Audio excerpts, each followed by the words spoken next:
观众朋友好，欢迎收看最新一期的子天访谈录 SD Talk Show， 我是子天 Skydo。Welcome to SD Talk Show. Hi, Danny.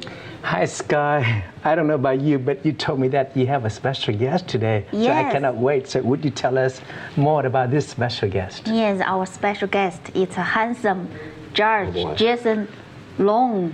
Wow. Okay. And if I remember correctly, this is Judge Jason Luong. Yeah. Okay. Yeah. And today we like to bring him on the show. Thank you. So that people get to know you on a more personal level. Thank you. Yes. Would you introduce yourself to the audience? Yes, of course. My name is Judge Jason Luong. I am your incumbent judge of the Criminal District Court, which is a felony court. Our court handles the most serious criminal cases in Harris County, including capital murder, death penalty cases, robberies, and also cases like possession of controlled substance, driving while intoxicated, but serious cases.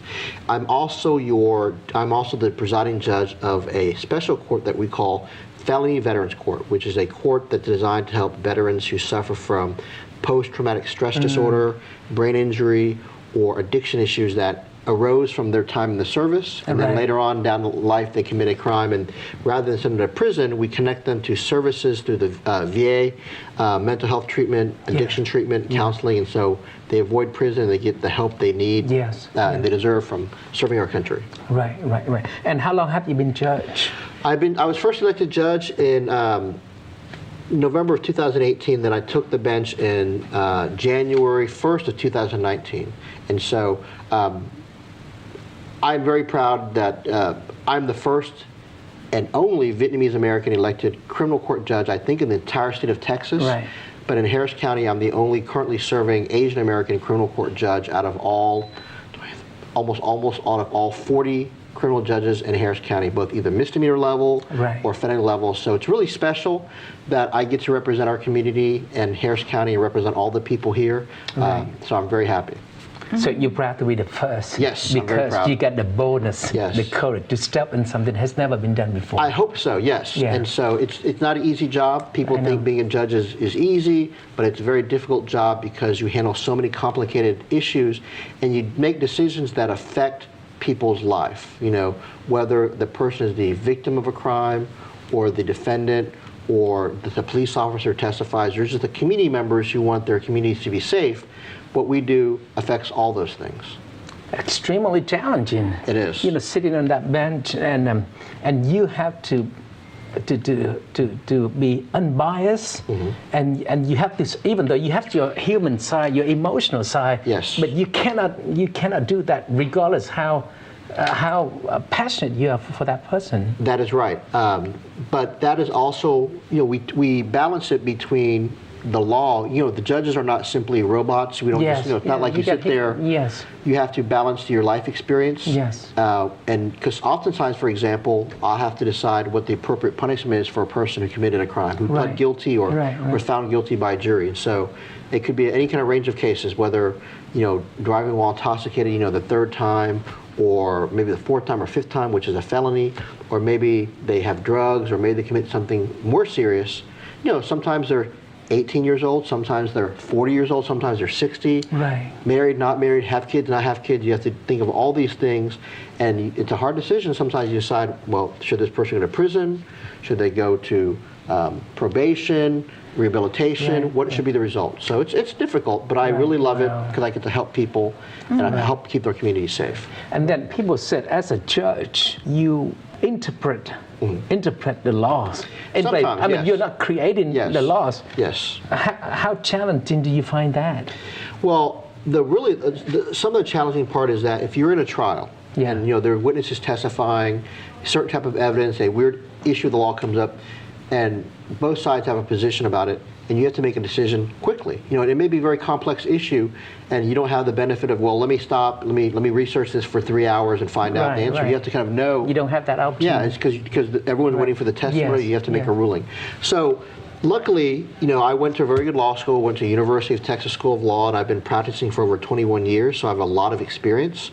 And so that's why, with respect to judges, you know, I always feel, you know, I always think that, you know, I'm glad this judge or he or her, they have a lot of experience because both, not that young people can't do a good job at all, it's just that you have to make a very important decisions. Plus, there's just so much you just learn. I'm sure as a realtor, you're much better now than you were when you first started practicing, even though you may have been more enthusiastic, more exciting, but now you just know so many things about, I know what this buyer's going to do, or I know how to go through this complex issue on this financing issue, because you have more experience. Right. So usually when you run into a situation, you're looking for some precedented cases, right? What if you run into something unprecedented? Well, then you make the decision best you can with how you think what the interpretation of the law is. You know, that's really the job. The Supreme Court, they run into cases where the law is not settled. That's why they appeal it. Right. Luckily, at the district court level, most issues I have are pretty much established. You know, more straightforward. More straightforward. You know, they've been decided before. So I'm lucky about that aspect. But again, you always make the best decision you think is correct under the law, even if it's not necessarily clear cut. You make the one that you believe the law is correct with the law. What do you think, Sky? Yeah. You think his job is challenging? Yeah, I think it's really difficult. Even me, I couldn't sleep every day. Because you're compassionate. Yeah, I'm really emotional, you know. Yeah, well, it's hard. So you have to control. Yeah, like I just say. Yeah. You have to control. You will put your personally, you know. Compartmentalize. Yes, because you know everyone is entitled to a fair trial. Not simply the person accused of the crime, but the people who are affected by the crime, what we call the complainants or the victims or however you call them. You know, the police officer, the state who is prosecuting the case, the person representing the defendant, and the community at large. Right. They don't want to have anyone treated unfairly. Right. So that's what our laws provide as a fair trial. I don't decide the outcome of any case. I just apply the law and let the parties, you know, make their cases, and then oftentimes the jury decides what happens, but I don't decide what happens unless I'm actually like the judge of that particular case and they ask me to decide something. Yeah. For the years that you served, what are something that you're proud of the most? What your highlight of accomplishment? Sure. One of my proudest accomplishments is that I was selected by my colleagues, and at the time I think there were 22 of them. Yes. They voted for me to become the presiding judge of Veterans Court. And there have only been 2 other judges of Veterans Court. This program is about 12 years old. But my wife is a Marine Corps veteran, and of course you know from, you've heard part of my story that coming to the United States from Vietnam, the U.S. Navy brought my family over. Yes. So I have a very deep respect and warmth for the veteran community in America. Right. And so I get to help veterans who have struggling with addiction, mental health issues, and they deserve the best possible treatment and care. And so I help make sure that happens because through Veterans Court. So I really love that process and helping them. I'd love to talk more about the way that our country treat the veterans for what have they done for our country. It's a different topic. But talk about coming from Vietnam. You know, I'm a few years older than you, but I have the privilege, you know, your father, Judge. Yes. Your father he's a good man. He's a good man. He's a friend of the community. And I've known him for several years. And I think he raised you well. Thank you. Yeah. I'm very fortunate that my father, we talked about this. Jimmy Luong, he passed away last year. Yes. Unexpectedly, but I'm always proud that my dad had a chance to see me become a judge. Yes. He always thought. I look back when I was a child. He used to joke, "Oh, my son is going to become a senator." You know, I said, "I don't know if I want to go that high," but he really encouraged me to pursue becoming a lawyer and becoming this position, and I'm glad before he passed away he got to see me become a judge. And of course my sister became a very successful doctor, and he saw grandchildren, and see me get married to my beautiful wife, so it was really special. And plus he has set a good example. Lead by actions. I know he came to this country in 75. Yes. And you came when you were like a little child. Yes. 4 months old. 4 months old. Tell us about that. Well, I don't remember much, but I do remember, my father, and I think your probably story with your family is similar. Yes. My dad was very smart. He was a lawyer in Vietnam, but he didn't practice because of the war. Right. Yeah. But when you come here, you can't become a lawyer automatically. And it's not really, because it's language, you can't do it. Of course. So both my parents had very entry-level jobs at the Lackland Air Force Base in the cafeteria, but he worked hard. He went to school to get a degree, and he became an accountant. Accounting major. Accountant major. Got a job in accounting with the city of Houston. That's what we brought to Houston. Yeah. And how long had he served with the city? Oh, he worked almost 20 plus years. I remember. I have a picture with him. He got an award from Mayor Lanier. I know, Bob Lanier, yes. Being he was so proud of that. Yeah, and he used to always say, oh, my favorite boss, Mayor Lanier. Wow. But it really was, and I always joke that, he did real estate work too. Yes, of course. But he never wanted to leave the security of having a job with the city. So he didn't do it full time. He did it part time. Yeah. But I always used to tell him if he did it full time, he could have been like the Vietnamese Martha Turner, because he was there when the population grew. Wow. But he said, I want my kids to always have health insurance, and I don't want them to risk that if there's a recession, because we lived through the recession of the 80s. You don't want to have that problem where you can't support your family. Right. So your decision of becoming a judge, how influenced that you think that you have from your father? He didn't say you have to become a judge, but I knew. But he seemed to pave the way. Yes, he made me think it was even possible. Because, at that time there had not been any Asian, there had been one or two Asian judges, either like in a misdemeanor court level or a civil court, but not felony district court. Yeah. Because it was not heard of.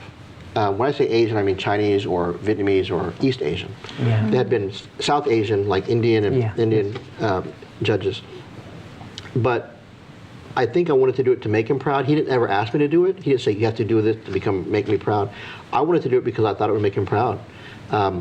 So it was really indirect, but it was very powerful motivation to be able to say my dad could say, hey, my son's a judge.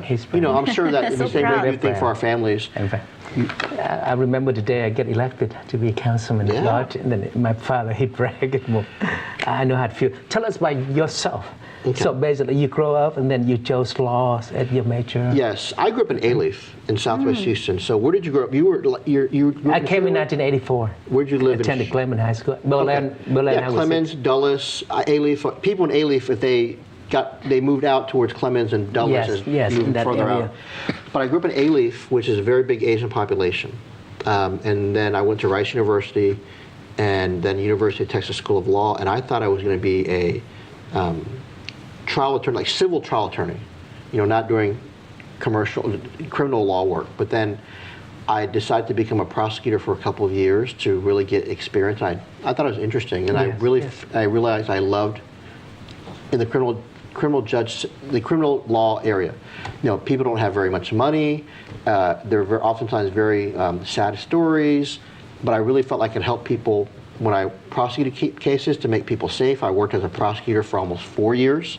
And then as a defense lawyer, I defended people that our Constitution requires that even the worst criminals, or what we call the worst criminals who are alleged to commit the worst crimes, have a right to an attorney. And I tried cases where I really felt like I got to help people either and they got treatment, or sometimes they didn't commit the crime and we were able to prove it and their lives were able to go on so they could go to college or be with their families. Right. So I loved it. And then I got elected judge. A good friend of mine is Gene Wu, and he really encouraged me to run. We worked together at the prosecutor's office. Really? So we were assigned to the same court, and we've been friends for almost 15 years. Yeah. Wow. So looking back, if you had chosen again, would you have done the same thing? I would have, but the one thing I would change is I would have saved more money when I was younger. We all did. I know. I worked in a very successful civil practice as a young lawyer because I did very well in law school, and I was very fortunate to get offers to workplaces. Right. But and not that I squandered all my money, but when you're young, you want to go out and eat dinner, fancy. I always joke. We don't blame him, right? I know. I joked that. I was in my late 20s and early 30s. I went to dinner somewhere on a Tuesday night that my parents would have maybe went to one time after saving it for 5 years. We go eat somewhere for sushi for dinner. Yeah. My parents wouldn't have spent that money. They would have saved it. Yeah. And my parents, when my dad passed away, he'd saved a lot of money.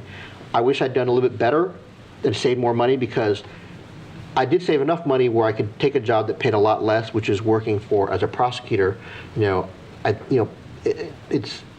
I think I've made a third of what I made as a civil lawyer as a prosecutor.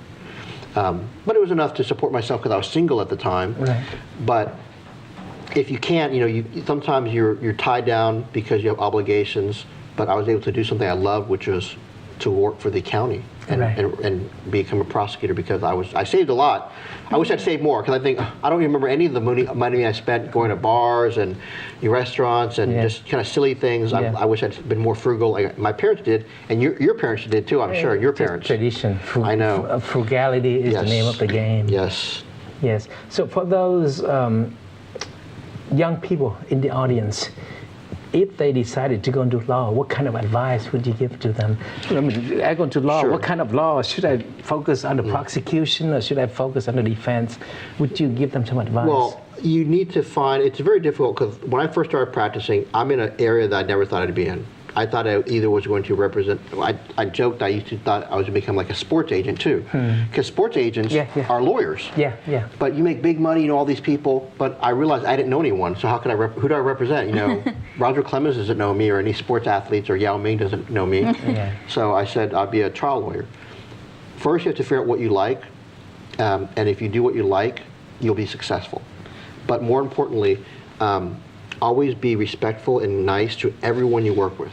Whether they are a person accused of a crime, whether they're the bailiff, the clerk, a younger lawyer, older lawyer, everyone you meet, you know this from your work as a realtor, everyone is a potential resource for you for either a new client or just to learn. I mean, because I talked about State Representative Gene Wu, I could have mistreated him if I were a mean bad person because I supervised him. Like you could haze him and say, "Oh, you're dumb. You don't know what you're doing." But we were all, I was always friendly to everyone, and we became good friends. And he became a state rep. Situation changed. Yeah, he became a state rep before I became elected, and he really helped me.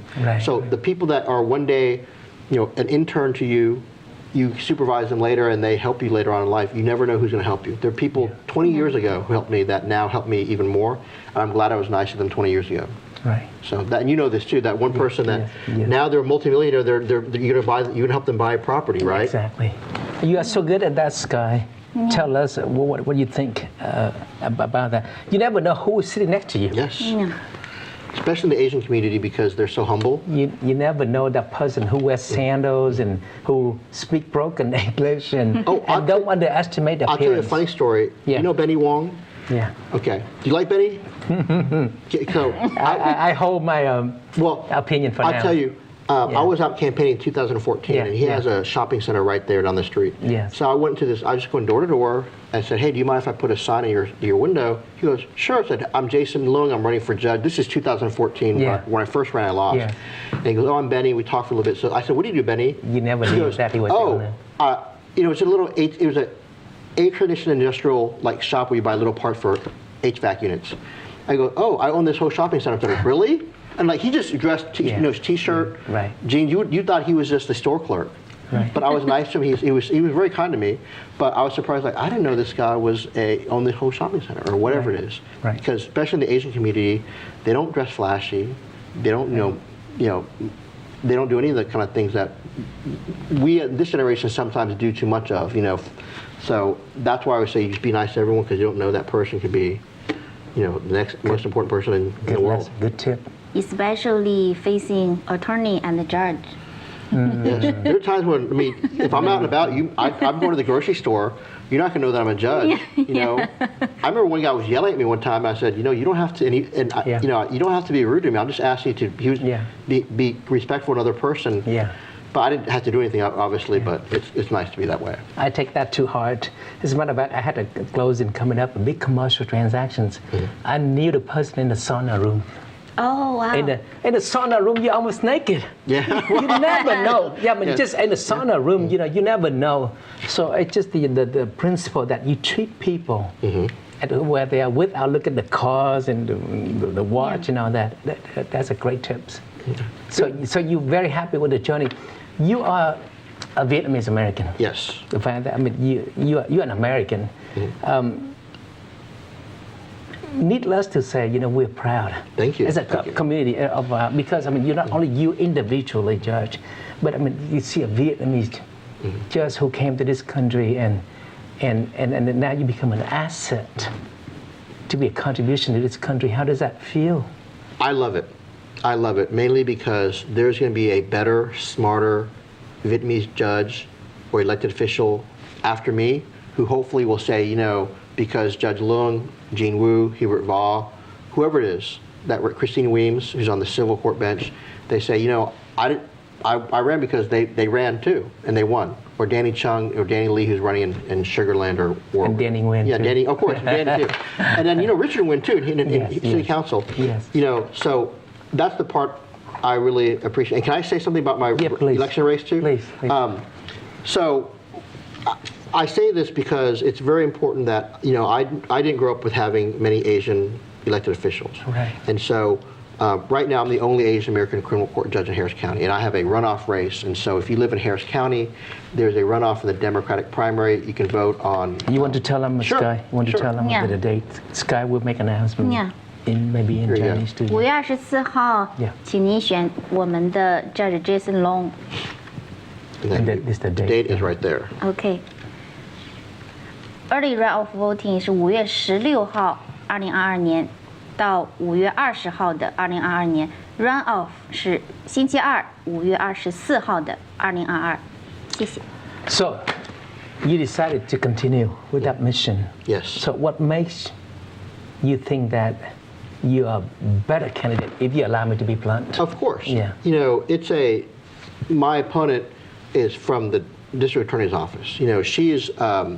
She has about 7 years experience. I have 21 years of experience. And I understand, I don't have any ill will or about her wanting to run because people see an opportunity to run and they want to run. I don't own the seat. It's decided by the people who vote, who gets to be the judge. Mm-hmm. But I'm the far better candidate.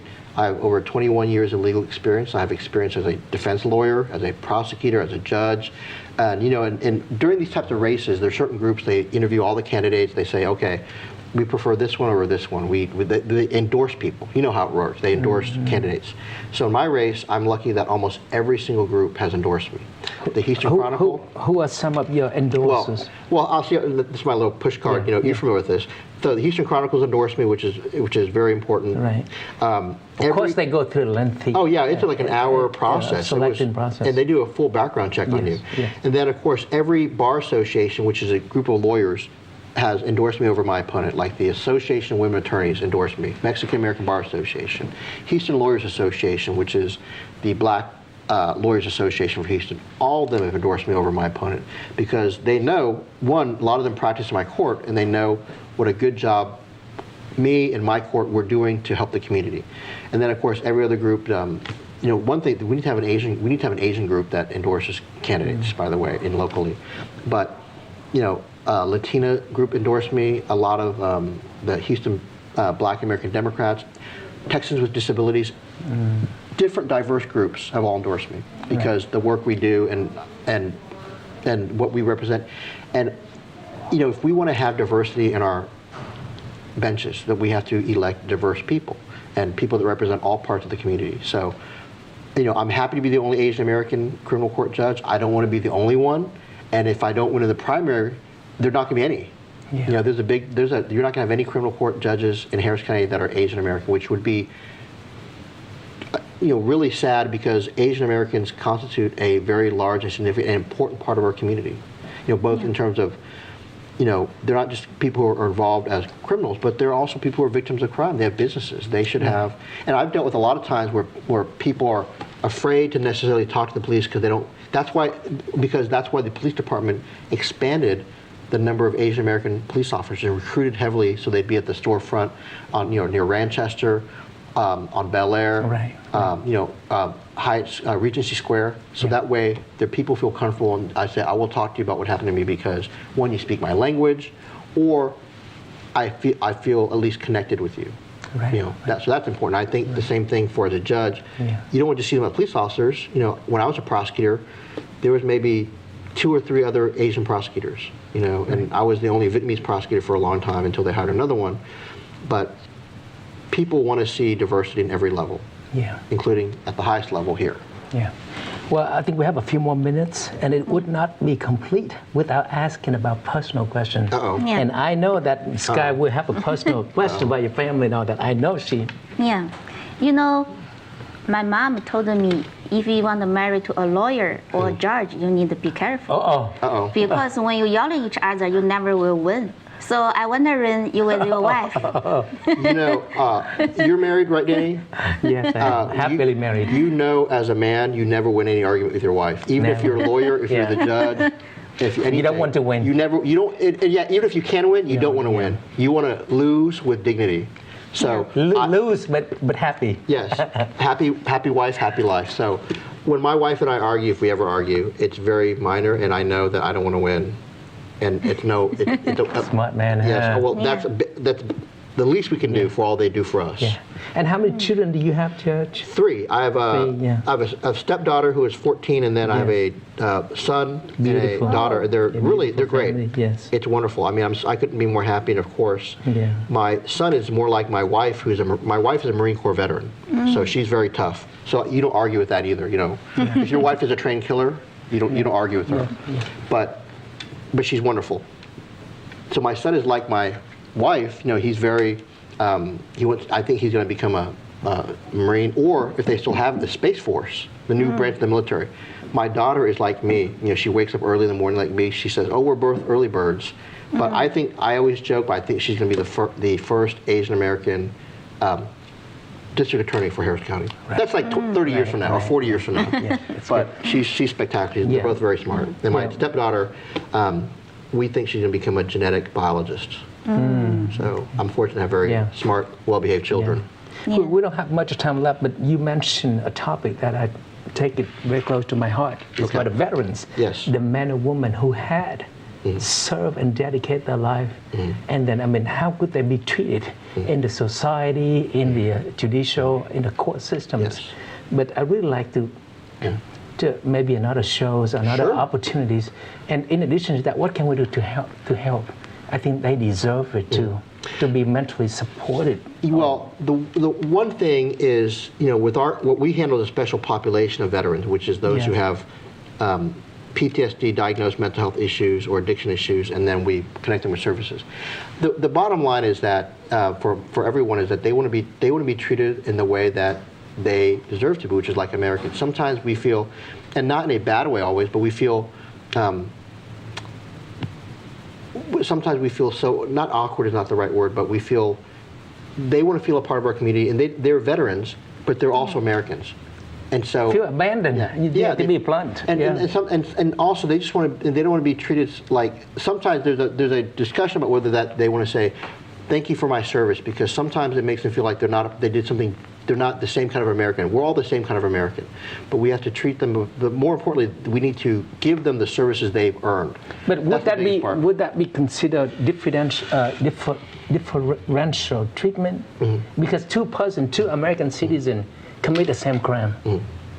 Well, no, because and we do this with a lot of different courts. Is that we can provide them a lot of different cases that we have people with mental health issues. People with addiction issues that are not veterans, we also have special programs for them. But with veterans, we recognize it's even more unique because they have a different set of resources available through the VA, and their trauma may be different. Where, like, for example, their trauma is based on being a combat veteran. So they need different type of resources. But we don't treat them more favorably in a way that's unfair to other people. But we just recognize that they have unique circumstances that we can really make a difference. Because, you know, imagine a lot of veterans, you know, the number of suicide among veterans is very high. So we do things that literally can help save their lives, and they connect to their families. So that post-traumatic trauma, you know, what was the complete term? Post-traumatic stress disorder. Yeah, so you do take that into consideration. Oh, definitely. Well, in order to be accepted to this program, you have to have either post-traumatic stress disorder, traumatic brain injury, or addiction issues, and they have to relate to your service. So you have to have that service-connected disability. Judge, I think we're very grateful. Thank you for coming. Before we leave the audience, is there any final words? Just first, Guy and Danny, thank you for having me, and I love this show. As all your viewers, I'd tell you that please get involved in your local politics. I know your viewers are all from around the whole world sometimes, but if you live here in Houston or in Harris County, you can vote in my race in the Democratic primary in May 24, 2022. So it's only about 6 weeks away. but you should be involved because in order to have a voice at the table and to be represented, you have to exercise that power of democracy. Right. So it doesn't matter who you vote for, you got to vote. Except in my race, it matters. You have to vote for me. Yes. Right. And everything else, it doesn't matter, but for me, it matters. So I'm just kidding, but yes. Yes. Make sure you get involved and you learn and you vote. Yes. Yeah. Thank you so much. Thank you so much. Good Thank luck. you. Yes. Yeah. Hopefully we see you soon. Yes. Yes. 这就是今天的子天访谈录。I see you next week, SD Talk Show.